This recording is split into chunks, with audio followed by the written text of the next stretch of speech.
Sa isang swipe, may in-order ka na. Sa isang click, nabuwasan na agad ang laman ng iyong wallet.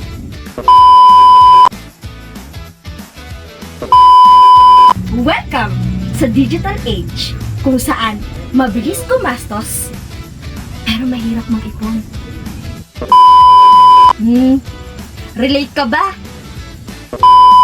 Kung mapapakapit ang ating mga kapatid, nagbabadya na rin kasi tumaas simula April 1 ang ilang bilihin sa mga supermarket. Bukas, 20 pesos per kilo ang itataas ng LPG. Katumbas yan ng 220 pesos na tangke. At pagsapit ng 1 ng Abril, may karagdagang 10 pesos per kilo increase o 110 pesos per 11 kilo. 13 pesos na ang pasahe sa unang 4 na kilometro. Sente ang pisong provisional increase sa pasahe sa mga tradisyonal na jeep.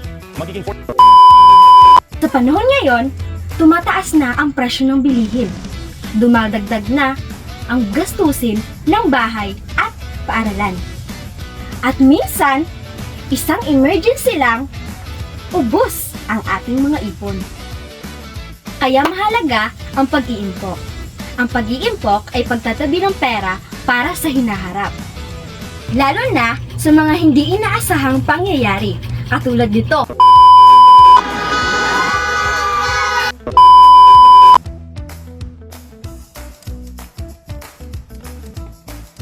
Hindi mo kailangang mag-ipon ng malaki agad. Kahit barya o maliit na halaga, kapag tuloy-tuloy, lalaki rin yan. Pero alam mo ba na hindi sapat ang pag-iimpok lang? Dito papasok ang pamumuhunan. Katulad na lamang nito.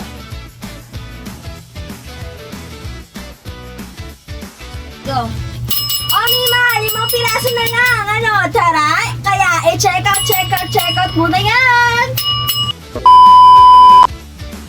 Ang pamumuhunan ay paraan para palaguin ng iyong pera. Sa halip na itago lang, pinapagalaw mo ito para kumita at dumami. Halimbawa, magbukas ng maliit na negosyo, magbenta online, o mag-invest sa tamang platforms. Kung estudyante ka, pwede ka pa rin magsimula. Magtabi mula sa allowance, iwasan ng impulsive buying, at matutong mag-budget. Dahil sa realidad ngayon, hindi natin alam kung kailan darating ang problema. Pero kung may ipon ka at may pinapalang puhunan, mas handa ka.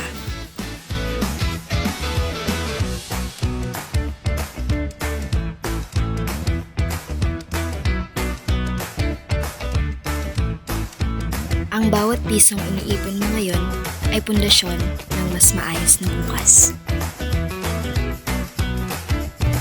Bago ka mag-check out, isipin mo muna. Kailangan ko ba to o gusto ko lang? Mag-ipon ngayon, mag-invest bukas, at magtagumpay sa hinaharap. Yun lang!